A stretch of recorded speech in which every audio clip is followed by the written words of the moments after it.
Selamat malam Indonesia. Saya teringat sebuah cerita yang pernah dibawakan oleh Putu Wijaya.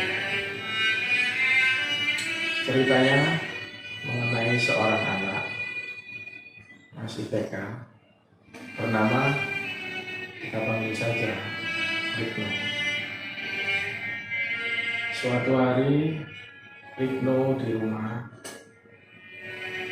memanggil ibunya. Dia ingin mengetahui tentang sesuatu.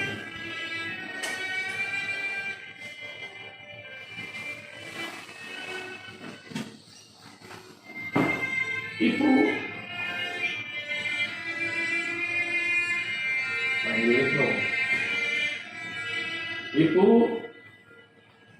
Rikno memanggilnya.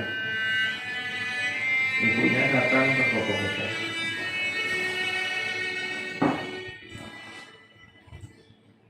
Ibunya habis dari dapur memasak makanan untuk keluarga di rumah. Ada apa, nak? Kenapa kamu manggil ibu? Ibu, saya tadi di sekolah ngobrol dengan teman. Ada satu teman yang bertanya pada saya, apa sebenarnya artinya mem?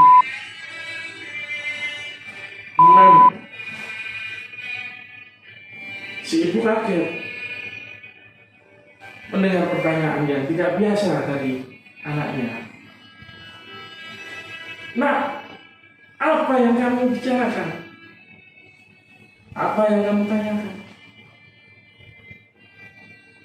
Saya mau bertanya soal itu. Apa artinya mem? Ibunya sebenarnya antara kaget dan geli. Mau menjawab juga bingung. Dia bingung dengan pertanyaan yang tidak lumrah seperti itu. Nah, kamu dapat istilah itu dari mana? Ibunya bertanya. Pertanyaan yang diulang-ulang setiap kali, setiap waktu, ketika setiap bertemu dengan si Rikno anak. Dan pertanyaan ini selalu menghantui ibunya setiap hari dalam rentang waktu seminggu, hingga akhirnya si ibu pasrah.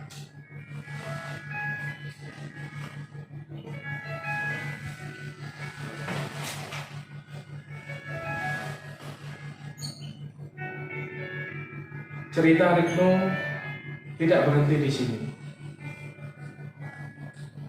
Rikno masih memiliki rasa keingintahuan yang tinggi. Selama seminggu Rikno belum mendapatkan jawaban dari soal pertanyaan ini.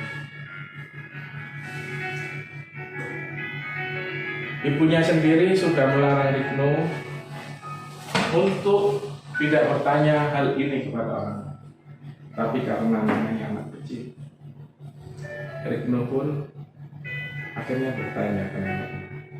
Suatu hari di depan rumah, dia melihat neneknya duduk di depan rumah sendiri. Nek, Rikno mau tanya. Si nenek dengan usianya yang sudah usianya sudah lengkap, kulitnya yang sudah subur, menjawab, ada apa tuh? Kamu mau tanya apa?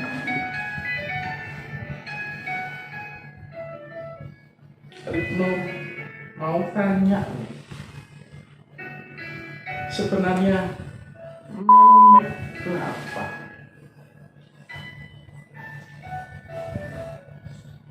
Apa yang kamu tanyakan itu? Kamu anak kurang ajar. Si nenek marah besar, di luar ekspektasi Rikno. Bukan mendapat jawaban yang diharapkan, Rikno malah dihardik habis-habisan oleh nenek. Kamu anak kurang ajar. Apa ayah ibumu tidak bisa mendidik kamu? Pertanyaan macam apa itu? Tiba-tiba sebuah tangan melayang ke muka Rikno. Pelok. Rikno pun ditambah, menangis dia. Neneknya tidak berhenti di situ.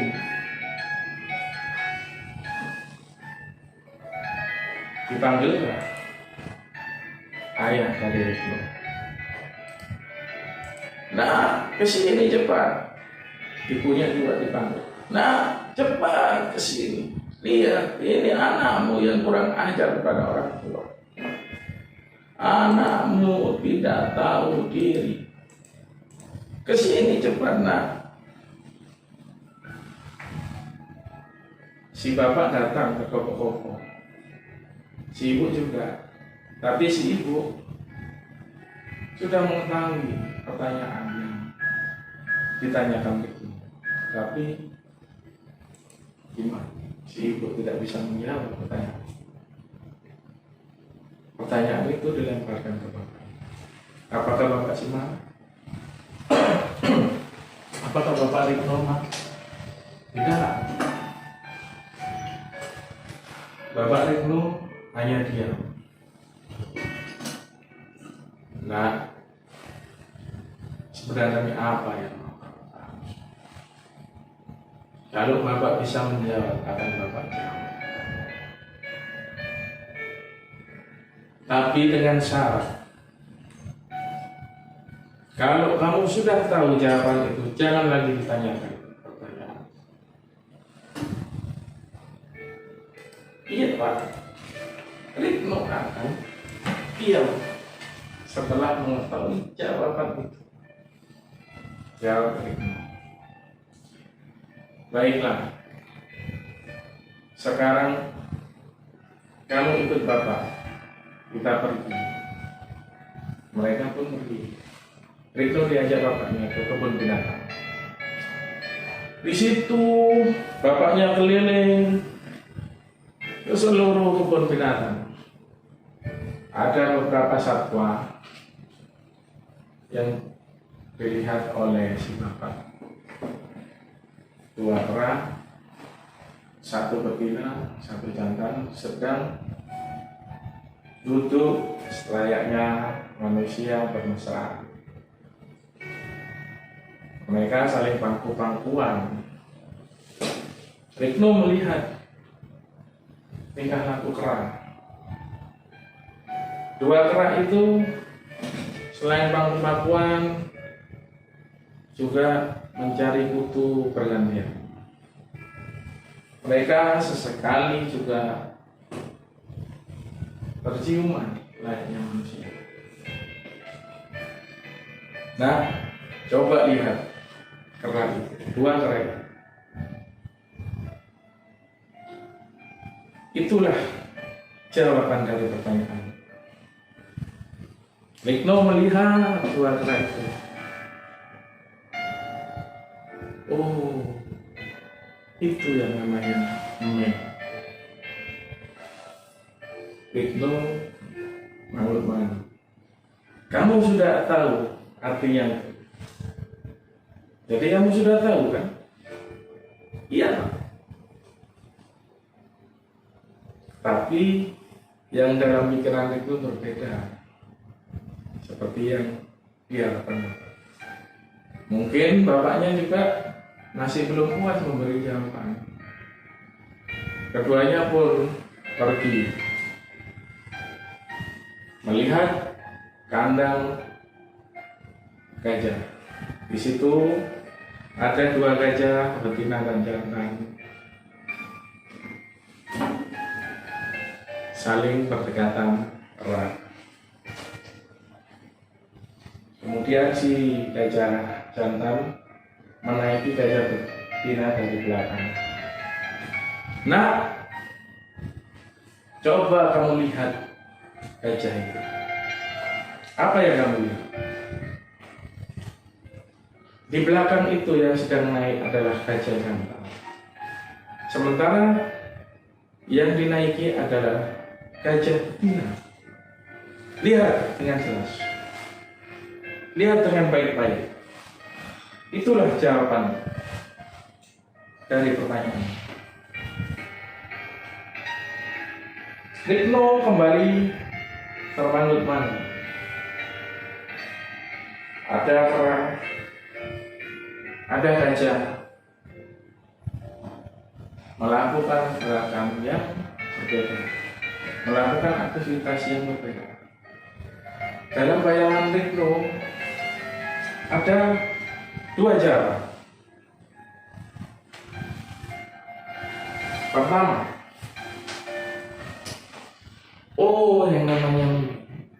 yang namanya meme adalah kera yang sedang berpangku-pangku. Sementara jawaban kedua, ternyata meme adalah seekor gajah yang sedang bergendong. Si bapak kemudian bertanya lagi, kamu sudah tahu jawabannya. Sekarang jangan lagi bertanya soal itu kepada orang lain. Jangan lagi kamu tanyakan hal itu kepada ibumu atau kepada nenek. Ingat itu, kamu sudah tahu jawabannya. Rikno manggut-manggut, tapi sebenarnya dalam hati dia masih belum menemukan jawaban. Hingga waktu pun berlalu. Sebulan berlalu, 2 bulan berlalu, 3 bulan berlalu. Ayah Rikno suatu hari kedatangan seorang pejabat, anggota dewan. Dia berkunjung ke rumah Rikno untuk menemui bapaknya. Kebetulan bapak Rikno masih berada di luar. Si anggota dewan duduk di ruang tamu sendiri. Rikno tanpa sadar pun bertemu, tanpa sengaja bertemu dengan anggota dewan. Bapak siapa? Kata Rikno.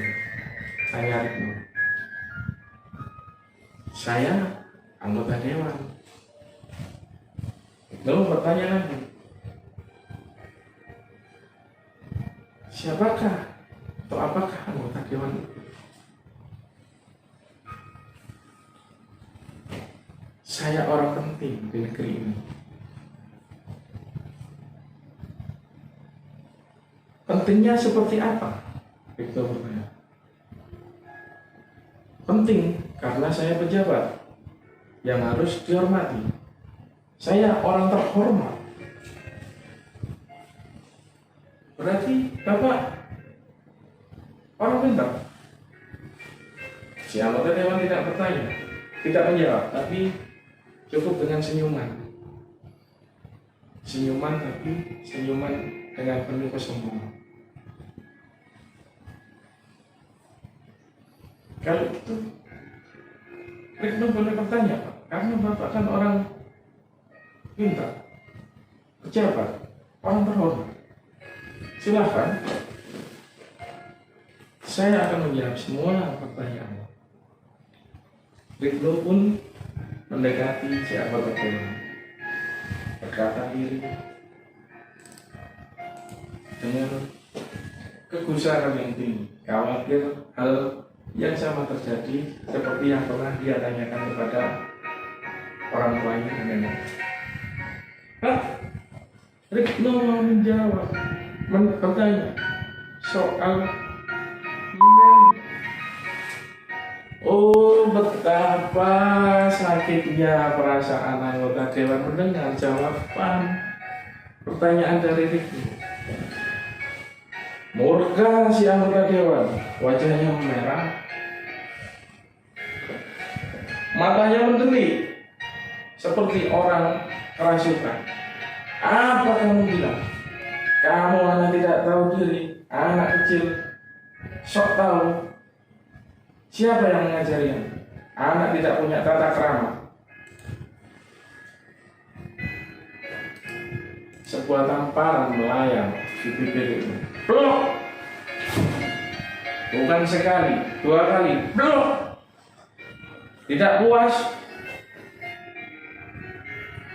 anggota dewan memukul kepala Rikno. Rikno pun tidak disangka ternyata pertanyaan seperti itu bisa membuat anggota dewan itu marah. Katanya dia orang pintar, katanya dia seorang pejabat penting negeri, dia orang terhormat, tapi nyatanya hanya satu pertanyaan pun anggota dewan itu tidak bisa menjawab. Marah anggota dewan itu, dipanggilnya Ibu Rikno, dipanggilnya Nenek Rikno. Dan tak berapa lama bapaknya pun datang. Anggota dewan itu masih marah-marah. Kalian semua ini orang tua tidak tahu diri. Bagaimana cara kalian mendidik anak? Lihat ini anak kalian, besok gede mau jadi apa? Masa hal-hal seperti itu ditanyakan ke orang terhormat? Saya ini pejabat penting negeri ini. Si Bapak Rikno paham yang dimaksud dengan anggota dewan. Pasti yang ditanyakan soal 3 bulan lalu, soal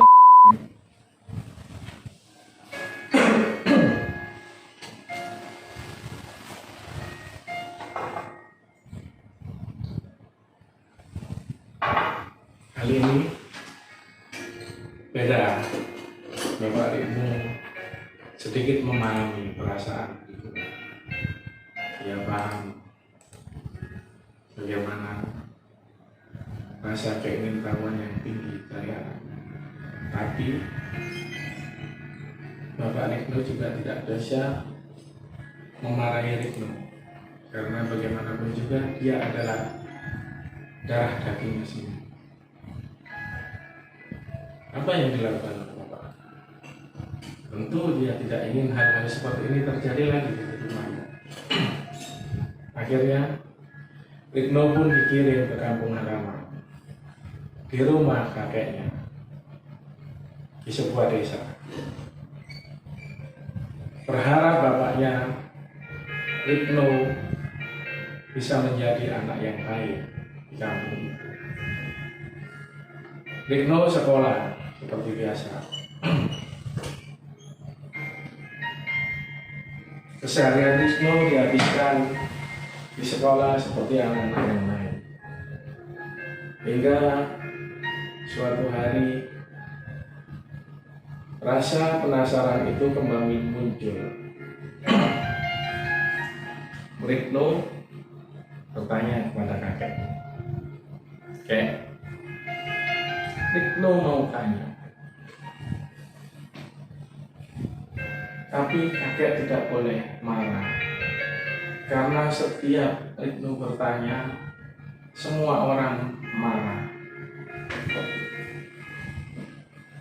"Baik, Cuk, apa yang bisa kakek jawab akan kakek jawab. Tapi kakek juga tidak akan memaksa untuk memberi jawaban jika kakek tidak berkenan." Rikno pun bertanya. Rikno ingin tahu soal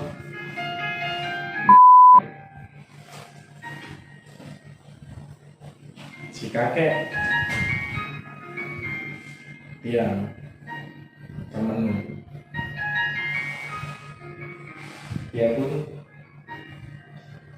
mengambil sebatang rokok.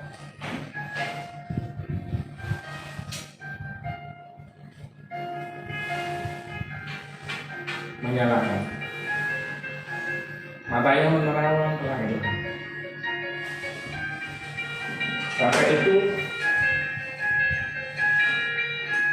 tidak punya jawaban untuk pertanyaan itu. Bingung sendiri dia sebenarnya mau jawab apa. Hal-hal seperti itu bagi Retno mungkin tidak berarti, tapi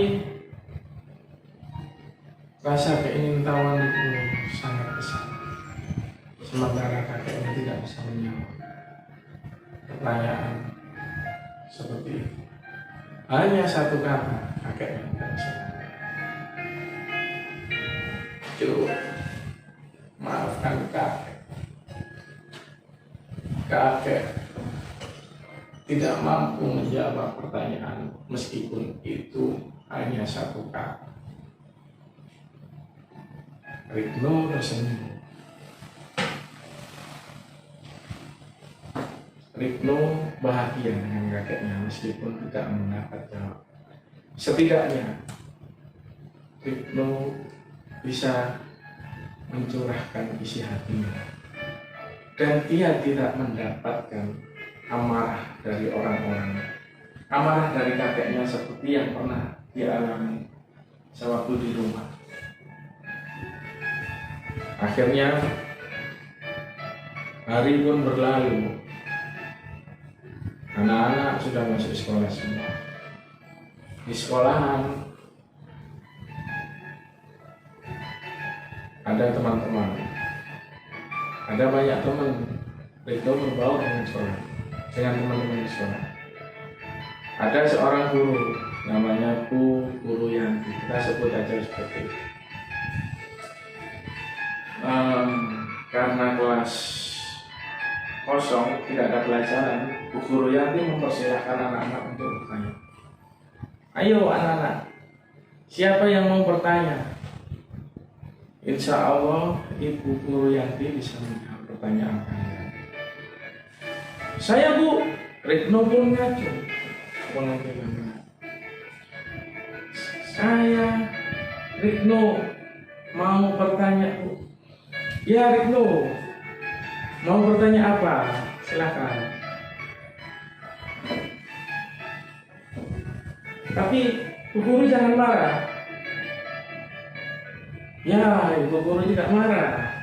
Apa pertanyaannya?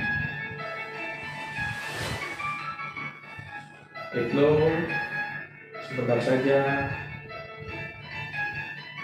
menurunkan perhatiannya ke bangku. Dia agak ragu untuk bertanya pertanyaan yang sama yang sudah berbulan-bulan dia tidak mendapatkan jawaban. Retno mau bertanya,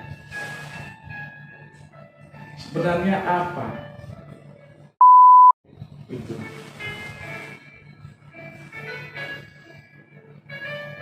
Semua murid, teman-teman Retno mendengar pertanyaan Retno, tertawa semua, tersenyum. Sementara mereka sendiri tidak tahu apa yang dimaksud dengan pertanyaan Retno. Pertanyaan macam apa itu? Pertanyaan macam apa itu?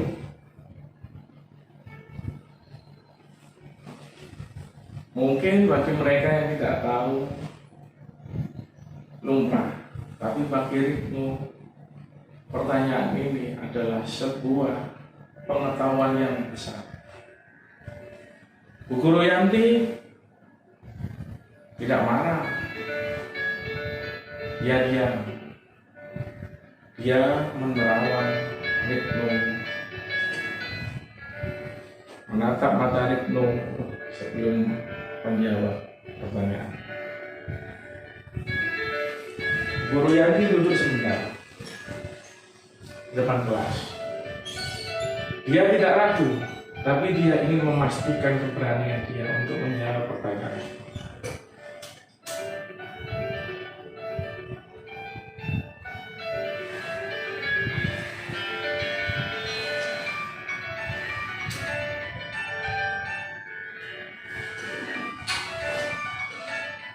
pertanyaan itu bagi buku yang tidak mudah. Untuk menjawab, setidaknya membutuhkan keberanian yang cukup tinggi. Oke, Ibu akan menjawab pertanyaan.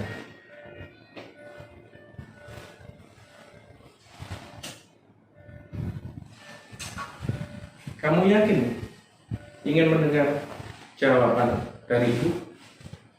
Kamu yakin ingin mengetahui apa itu? Iya, Ritno ingin tahu.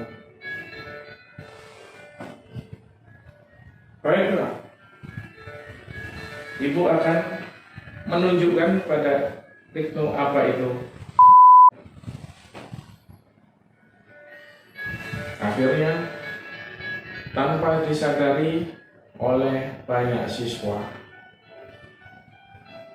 Ibu Guru Yanti kemudian mengangkat roknya pelan-pelan dan langsung membuka roknya di depan semua murid di kelas. Oh, alangkah kagetnya semua siswa yang ada di kelas. Semua berhamburan, semua menjerit, semua ketakutan ketika melihat Bu Guru Yanti membuka roknya. Bu Guru cabul, semua menjerit. Mereka ada yang menangis atas ketidaktahuannya. Kenapa Bu Guru Yanti bisa membuka roknya di depan kelas? Sementara tahu apa yang dilakukan Ritno. Dia hanya duduk di bangkunya seperti patung. Dia menatap Bu Guru Yanti tanpa berkedip. Dia melihat, menerawang isi yang ada di dalam rok Bu Yanti.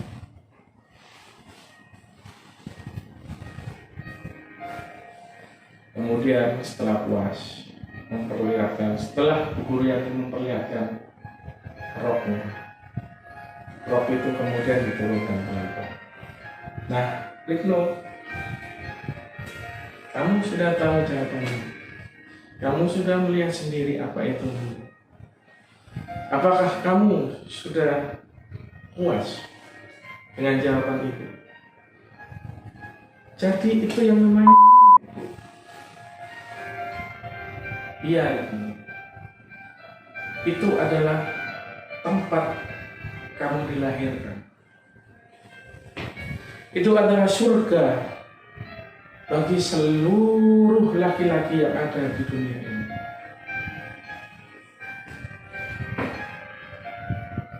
Disitulah manusia dilahirkan. Disitulah kekuasaan Tuhan. Ritno pun dia memejamkan mata. Dia Ritno sudah paham apa arti. Tapi apakah cerita ini berhenti sampai di situ? Tidak. Ternyata dampak dari jawaban Bu Guru Yanti sangat luas. Murid-murid menceritakan kejadian di dalam kelas ini kepada orang tua mereka. Orang tua mereka tidak terima. Mereka menyebut Bu Guru Yanti guru cabul, guru cabul, guru cabul. Guru yang tidak punya apalah sebutannya, terserah. Akhirnya apa? Bu Guru Yanti diusir dari kampung itu. Kepala sekolah pada hari itu memecat Bu Guru Yanti, sementara warga kampung mengusir Bu Guru Yanti. Dia tidak diperbolehkan untuk menginjakkan kakinya di kampung itu.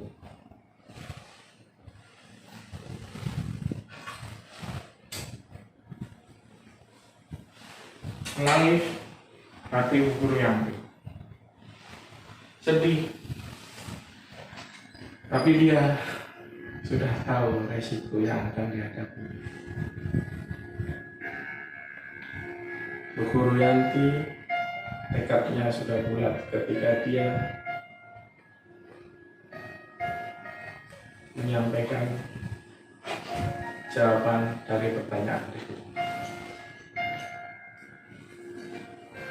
Setelah terusir dari kampung, Bu Guru Yanti kemudian berjalan menuju kampung sebelah dengan harapan dia dapat menemukan kehidupan yang baru.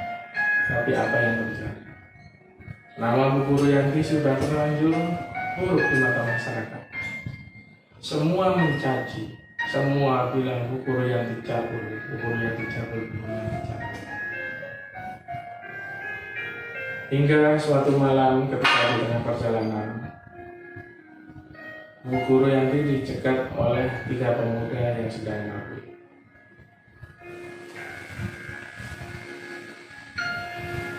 Bu Guru Yanti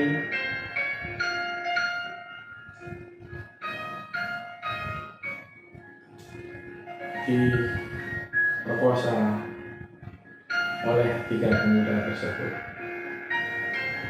Tubuhnya diseret, dimasukkan ke dalam pos ronda, lalu diperkosa secara bergiliran. Bisa dibayangkan bagaimana perihnya perasaan Bu Guru Yanti, apalagi terdengar hujatan-hujatan dari mereka yang memperkosa Bu Guru Yanti. Ini yang namanya guru cabul. Ya sudah, kita perkosa beramai-ramai. Dia memang guru cabul.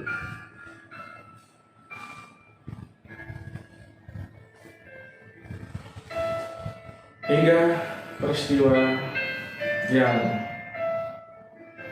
tidak disangka-sangka itu mengakhiri hidup Bu Guru Yanti.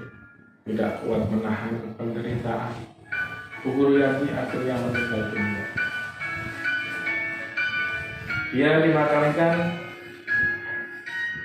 di sebuah desa perbatasan, bukan di desa tempat dia kelahiran, bukan di kampung tetangga, tapi di perbatasan.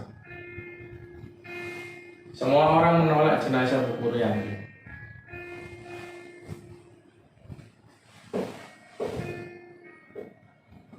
Peristiwa ini kemudian terdengar oleh Bapak Ritno. Keluarga Ritno kemudian berkunjung ke kampung untuk menemui Ritno. Sesampai di rumah, si bapak langsung memeluk Ritno. Nah, maafkan bapak, karena tidak bisa menjadi bapakmu, menjadi bapak yang baik untuk kamu. Apakah kamu sudah menemukan jawaban dari pertanyaanmu yang kemarin? Sudah. Tapi Bu Guru Yanti sudah meninggal. Ritno pun melihat dengan perisak tangis, air mata itu nenek. Kemudian Bapak Ritno mengajak satu keluarga, termasuk istrinya, nenek, kakek, dan Ritno untuk mengunjungi makam Bu Guru Yanti. Disitulah bapaknya berdiri di depan pusara Bu Guru Yanti dan bilang, Ibu adalah seorang pahlawan. Ibu adalah pahlawan bagi anak kami. Ketika semua orang tidak bisa memberi jawaban kepada anak kami, hanya ibulah yang mampu memberikan jawaban itu. Betapa mahalnya sebuah kejujuran untuk disampaikan ke anak kami.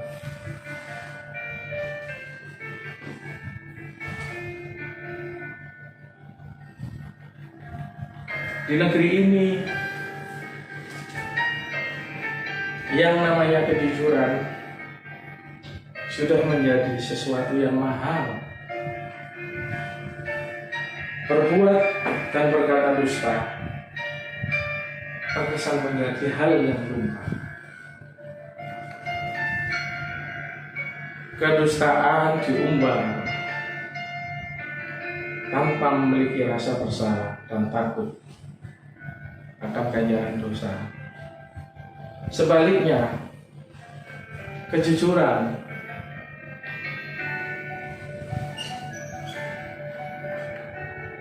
sama sekali diabaikan. Masyarakat kita sudah melupakan arti sebuah kejujuran. Tanpa ada kejujuran, dipastikan negeri ini akan hancur. Bu Guru Yanti adalah pahlawan tanpa tanda jasa. Dia jujur, dia berani untuk mengutarakan kebebasan berpendapat. Adanya Bu Guru Yanti bisa memberi jawaban kebenaran akan ketidakadilan di negeri ini.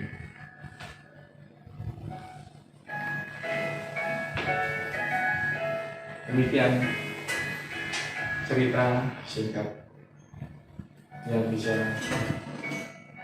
saya sampaikan. Semoga ada hikmah untuk sahabat-sahabat semua. Terima kasih. Selamat malam.